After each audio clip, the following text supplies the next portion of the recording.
Welcome to my expat stories. This one's going to stay with you. This one's from Chris, 38, electrician from Austin, divorced. Before I read it, I need to tell you something. Chris thought he was helping an abuse victim, thought he was doing the right thing. By the end, you'll wonder if doing the right thing even matters when you can't tell what's real and what's theatre. If you've ever trusted your instincts to help someone in danger, this story will shake you. Subscribe and like for more Colombia stories. Here's his letter. My name's Chris. I'm an electrician, commercial and residential. Been doing it 16 years. I can wire a building blindfolded. Fix a breaker box in my sleep. It's good work, pays well. But it's hard on your body, hard on your relationships. My wife left me in January. Said I worked too much. Said I cared more about job sites than I cared about her. Maybe she was right. I don't know. Either way, she took the dog and moved to Oklahoma City. Left me with an empty house and a lot of questions I didn't want to answer. My buddy Marco said, get out of Tulsa for a while. Go. Somewhere cheap. Somewhere warm. Somewhere you can think. He suggested Colombia. Said Medellin was full of Americans starting over. Said it might be good for me. I booked a flight in March. One way. Figured I'd stay as long as it felt right. I found a place in El Poblado. Small apartment near Cartagena. Could walk to everything. Bars, restaurants, gyms. The weather was perfect. 75 degrees every day. No humidity. I started to feel human again. I'm not a dancer. Never have been. But one night I walked past this salsa place and thought, what the hell? Went in, paid the cover. Got a beer, stood in the corner watching people who actually knew what they were doing. That's where I met Alejandra. She was sitting at the bar, dark hair pulled back. Looked tired. She wasn't dancing either, just nursing a drink and staring at nothing. I sat down next to her, asked if she was okay. She looked at me, said she was fine. Just needed to get out of her apartment for a while. We started talking. She was 26, worked at a call centre, English and Spanish, took calls from Americans complaining about their cable bills. She'd been in Medellin her whole life, never left Colombia. I told her about Austin, about the divorce, about needing a reset. She nodded, said she understood needing space. We talked for an hour. She was easy to talk to, didn't ask for anything, didn't flirt, just talked like a normal person. When I left, I asked if she wanted to hang out again.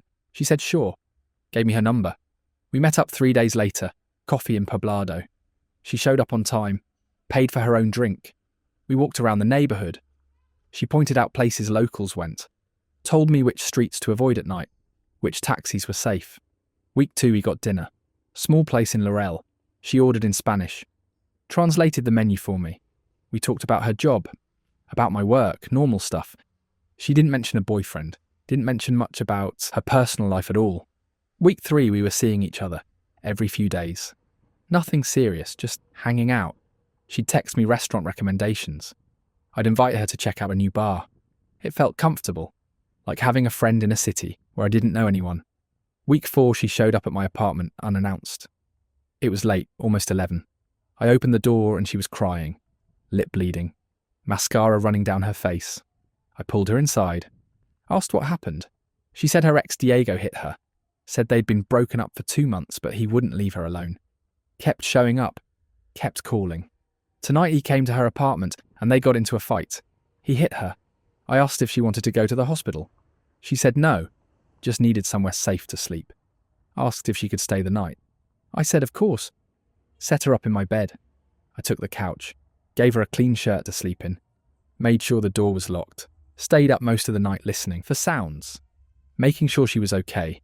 Next morning she thanked me, said she'd go home, get her stuff, stay with a friend. I told her to be careful.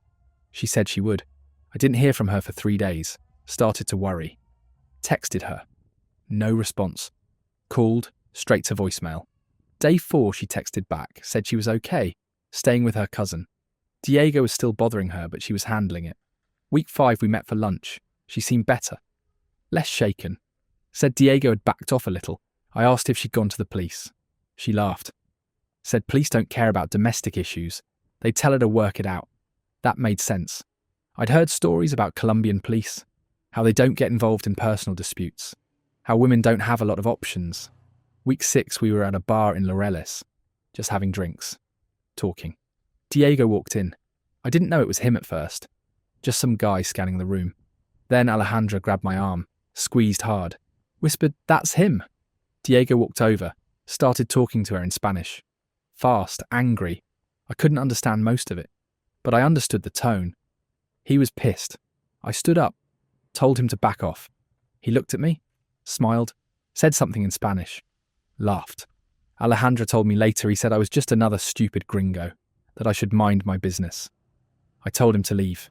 He didn't, just kept staring at her. Kept talking, getting louder. The bartender came over, told Diego to go. Diego put his hands up, said he was leaving. But as he walked past Alejandra, he said something that made her flinch. After he left, she was shaking. Said he threatened her. Said he'd find her no matter where she went. I asked what she wanted to do. She said she didn't know. She just wanted him gone. That's when she told me she needed to leave Medellin. Get away from him. She had a friend in Cartagena. Could stay there, start over. But she needed money for the bus and the deposit on a new place. I asked how much. She said maybe $1,200 total. Bus ticket, deposit, first month's rent. I didn't even think about it. Pulled out my phone, asked for her banking info. Sent $800 right there, told her I'd send the rest in a few days once I moved some money around. She cried, said I was saving her life, said she'd pay me back as soon as she got settled. Got a new job. I told her not to worry about it. Just get safe. That's all that mattered. She left 2 days later, texted me from the bus, said she made it to Cartagena, sent a photo of the beach, thanked me again. Week 7, she said the apartment fell through. Landlord wanted more money up front. Another $500. I sent it. Week 8, she said Diego found her number, was calling her, threatening her. She needed to change her phone. New phone was $400. I sent it. Week 9, she said Diego tracked her to Cartagena, saw him outside her building. She needed to pay him to leave her alone. He wanted $1,500, said if she didn't pay, he'd hurt her. I hesitated. $1,500 felt like a lot, but she sent me a photo, bruise on her arm, said he grabbed her, said he'd do worse if she didn't pay. I sent $1,000, told her that's all I had left. She said it was enough, said Diego agreed to take it and disappear. Week 10, she went quiet again. Didn't respond to texts, didn't answer calls. Week 11, I got a message from a guy named Marco. Said he was Alejandra's roommate, said she was in the hospital. Motorcycle accident. Needed money for the surgery. $3,000. I asked which hospital. He sent a name. I googled it. It existed. I asked for photos. He sent photos. Her in a hospital bed. Bandages. IV. I told him I'd think about it. He said she needed surgery by tomorrow or she'd lose the leg. I called the hospital directly. Asked if they had a patient named Alejandra. Gave them her last name. They said no, record. I called Marco back. Said I checked. She's not there, he hung up. That's when I knew. That's when it all clicked. The whole thing was fake. I sat there staring at my phone. Hospital said no patient. Marco hung up. The pieces were falling into place and I didn't like what I was seeing. I went back through my banking app. Started adding up what I'd sent. $800 for the bus and apartment. $500 for the new apartment deposit. $400 for the phone. $1,000 for Diego. $2,700 total. Over 6 weeks. $50 a day. I've been paying $50 a day for a story. I called Alejandra. Disconnected number. Texted her. Message didn't deliver. Checked WhatsApp. Account deleted. I tried to remember details the night she showed up bleeding. Did I actually see Diego hit her? No, I saw the aftermath. Bleeding lip. Smeared makeup. Could have been makeup. Could have been anything. The bar confrontation. Diego walked in. They argued in Spanish. He threatened her, but what did he actually say?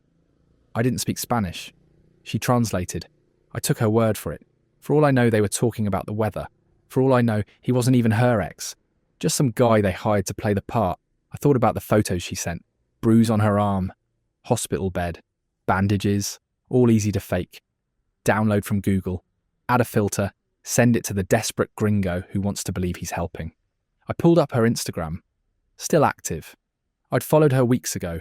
Scrolled through her posts. Nothing recent. Last post was from 3 months ago. Photo at a restaurant. Tagged location in Medellin. I checked the tagged location. clicked through other posts, found a photo from 2 weeks ago. Different girl tagged the same restaurant. In the background, sitting at a table, was Alejandra, with a guy, arms around each other, both smiling. I zoomed in. The guy looked familiar. Took me a second. It was Diego. Or the guy I thought was Diego. They looked happy. Really happy. I checked his profile. Public, full of photos, him and Alejandra going back months. Beach trips, mountain hikes, dinners, couple stuff. His bio said con mi amor with a heart emoji. With my love. They weren't exes. They were together. Still together. The whole thing was an act.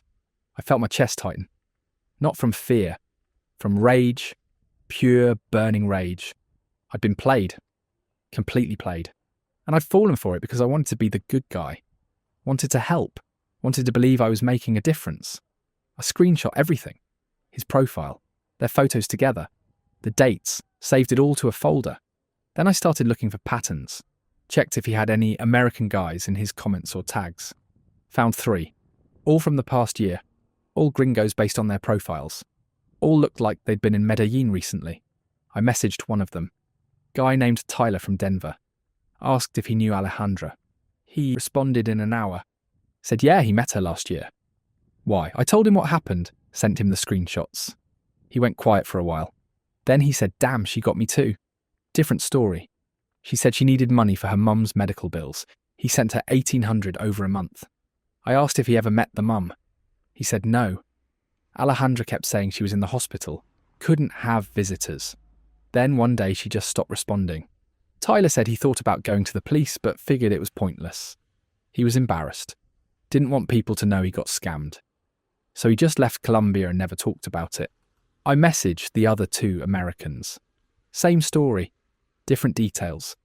One sent her money for rent. One sent money for her sister's tuition.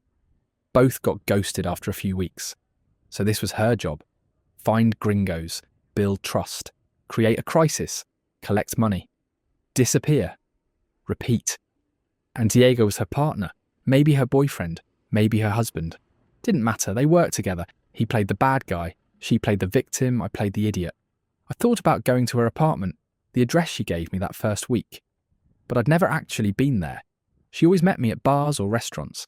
Never invited me over. Said her place was too small, too embarrassing. Probably didn't even live there. Probably gave me a fake address in case I tried to look her up. I went to the salsa bar where we met. Asked the bartender if he remembered her. Showed him her photo. He nodded. Said she comes in sometimes. Always with different guys, always tourists. I asked if he knew her name. He shrugged. Said she used different names. Sometimes Alejandra. Sometimes Carolina. Sometimes Andrea. That confirmed it. This was planned. Professional. She wasn't some desperate woman in a bad situation. She was a scammer running a con. I tried to figure out the Diego confrontation. Was it staged? The bartender said he remembered. That night, said Diego came in yelling, made a scene, then left. Bartender thought it was real at the time. But looking back, yeah, could have been fake. Could have been rehearsed. Walk in. Yell in Spanish. Gringo doesn't understand. Gringo feels protective. Sets up the next payment request. They played it perfect. Every step was designed to get me emotionally invested. Get me to open my wallet without thinking.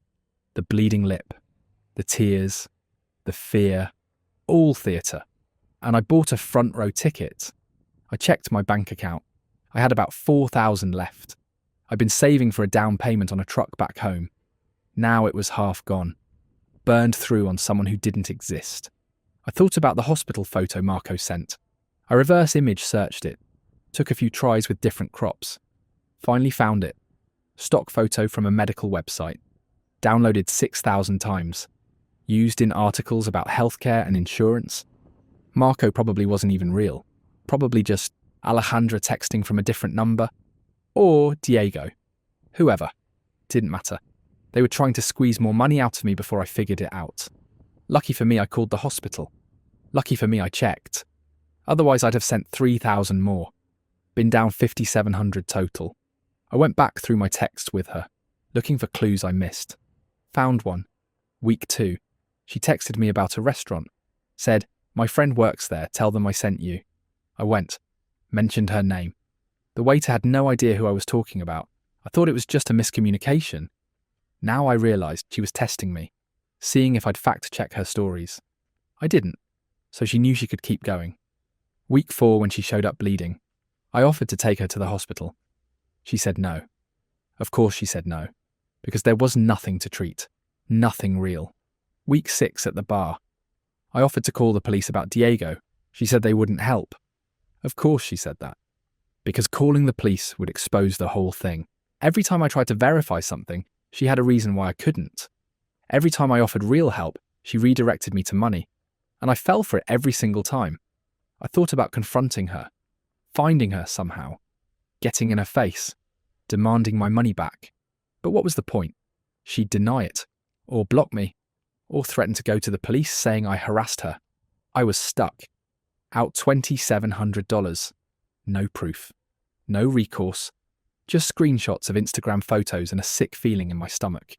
I checked my messages one more time, scrolled all the way back to week 1, read through our conversations, tried to find the moment where I should have known, the red flag I missed. But there wasn't one obvious moment. It was 100 small things. The way she always needed money for emergencies. The way she never let me help in any way except financially. The way she kept me at arm's length while keeping me emotionally hooked. She was good. Really good. And I was exactly the kind of mark she was looking for. Divorced, lonely, wanting to feel useful, wanting to be the hero. I gave her that. She took it and left me with nothing but a reminder that good intentions don't mean anything when you're dealing with people who have none. I went to the police the next day, brought my phone, showed them everything. The texts, the bank transfers, the Instagram photos proving they were together. The officer listened, took notes, asked for her full name. I gave him what she told me. He typed it in. Nothing came up. Asked for her address. I gave him the one she mentioned. He said that building doesn't have apartments, it's offices. He said without a real name or address, there's nothing they can do. I asked about the Instagram. He said people use fake accounts all the time. Can't prove the person in the photos is the same person I sent money to. I asked if this happens a lot. He said yes.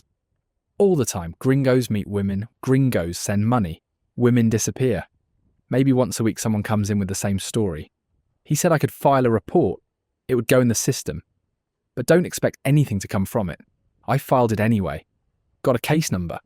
Walked out knowing it was pointless. I called my bank, explained the situation. They said the transfers were authorised by me, no fraud protection. I sent the money willingly. Even if I was lied to, that doesn't make it theft in their eyes.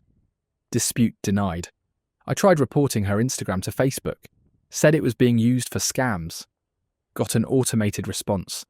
Account doesn't violate community standards. No action taken. So that was it. $2,700 gone. No police help. No bank help. No platform help. Just me and my stupidity. I stayed in Medellin another month. Kept to myself mostly. Went to the gym, worked some remote jobs I picked up online. Small electrical consulting gigs, didn't go to bars, didn't talk to women. Tyler, the guy from Denver who got scammed too, messaged me a few times. Said we should meet up, compare notes, maybe warn other people. I didn't respond. Didn't want to talk about it. Didn't want to be part of some victim support group. I did go back to that salsa bar one more time.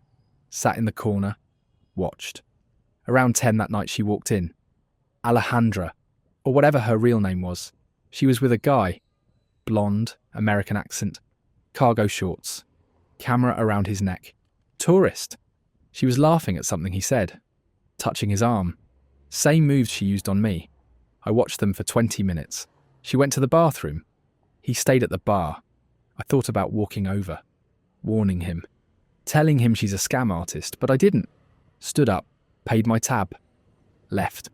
Not my problem. He'd figure it out the same way I did, or he wouldn't. Either way, I was done playing hero. I flew back to Tulsa 2 weeks later. Got back to work, picked up where I left off, finished some jobs, bid on new ones. My boss asked how Colombia was. I said fine. He didn't ask more questions. The divorce finalized while I was gone. Papers came through. House sold. Money split. I got my half. Enough to cover what I lost in Colombia and then some. So financially I was okay. Emotionally I felt like an idiot.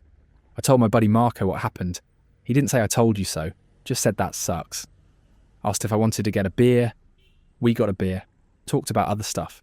Football, work, normal things. It helped. I haven't been back to Colombia. Don't plan to. Not because I'm scared. Not because I hate the place, just because I don't see the point. I went there to reset, to figure things out. All I figured out is that I'm terrible at reading people. My ex-wife used to say I trusted too easily. Said I believed what people told me without questioning it. I thought she was wrong. Thought I was just giving people the benefit of the doubt. Turns out she was right. I still check Alejandra's Instagram sometimes. Can't help it. She posts every few weeks. Always with different guys in the background. Different bars, different restaurants. Same smile. Same game. Her follower count keeps growing. Comments from men saying she's beautiful. Asking where she is. Saying they'd love to meet up. She responds to some of them. Friendly. Welcoming. Setting the trap. I thought about commenting. Warning them. But what would I say? And would they even believe me? They'd probably think I'm some bitter ex. Some guy who got rejected and turned angry. They wouldn't listen. Nobody listens until it happens to them. I broke down the total cost one night. Couldn't sleep. Did the math on my phone. 800 for bus and apartment. 500 for second apartment. 400 for phone. 1,000 for Diego payoff. 2,700 total to her. But that's not the full cost. I lost 3 weeks of work while I was in Medellín dealing with it. That's about 2,000 in lost income. Therapy sessions when I got back because I couldn't stop thinking about it. $600 over 2 months. Flight home early. Change my ticket. $300 fee. Total damage. $5,600. Call it 6,000. For trying to help someone. For believing a bleeding lip and a sad story. The guys I talked to online, the other victims, they lost similar amounts. Tyler said 1,800. Another guy said 3,000. One guy said he sent her money for almost 3 months. 9,200 total. She told him they were dating, that she loved him. Then ghosted him the day he stopped sending money. So she's probably pulling in 10 to 15,000 a month. Maybe more. Tax-free. All she has to do is cry on command and have Diego show up looking threatening. I'm more careful now. Don't help strangers. Don't send money for emergencies. Don't believe sob stories. It makes me feel cold, but that's what happens. You get burned, you stop trusting. Someone asked me if I'd do it again. If Alejandra was real and really needed help, would I send them money? I said I don't know. Honest answer is probably not. She didn't just take $6,000. She took my ability to trust when someone says they're in trouble. That's the real cost. That's Chris's story. This is my expat stories. Next one drops soon.